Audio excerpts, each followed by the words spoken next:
સૌપ્રથમ આપણે શું કરવાનું છે? વાયર કટરનો ઉપયોગ કરીને બે ટુકડા વાયરના કરીશું. કેટલા? દરેક 2 મીટર લાંબુ બનાવો. આપણે શું કરવાનું? જેટલો તમને જોઈએ છે એટલા મીટર વાયર લંબાઈનો કટ કરીશું.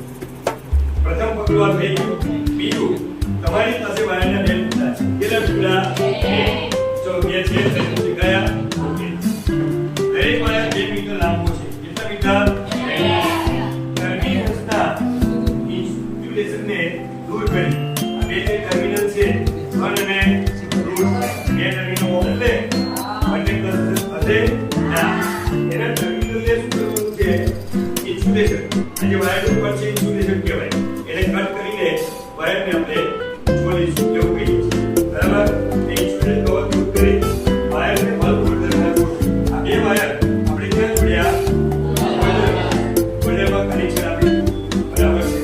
કનેક્શન આપ્યા પછી તમારી પાસે એક બલ્બ હોલ્ડર છે જે આકૃતિમાં જોડાણ આપણને દેખાય છે. સેમ આવે ટૂંકમાં આવી છે. બીજું કે હોલ્ડરો કઈ રીતે અત્યારે તો ડિજિટલ મોડ્યુલેટેડ એટલે પણ વપરાય છે. હવે પહેલું છે ઇલેક્ટ્રિક બલ્બ હોલ્ડર, પછી ફેઝ જે વાયરના તમે આપ્યા એક ન્યુટ્રલ. બરાબર? બે ફેઝ આપ્યા. કેટલા ફેઝ? પરીક્ષણમાંથી એક વાયર રાખો એટલે આકૃતિમાં દર્શાવ્યા પ્રમાણે ટર્મિનલ A અને B નો પરીક્ષણ માટે ઉપયોગ આપણે કરી શકીશું. આના માટે આપણે વર્તન કરીશું કે વાયરમાં કોઈ ખામી છે કે નહીં.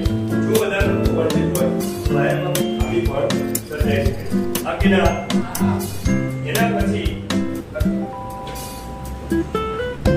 સર્કિટ અથવા ઘટકમાં વાતની શક્યતા તપાસો. જો બલ્બ ચાલુ હોય તો અર્થ એ કે સર્કિટ આપણી તમે જે જોડાણ કર્યું છે એમાં વિદ્યુતનું પરિવહન સરળતાથી થઈ ગયું છે. જે કરંટ જે છે એ પસાર થયું છે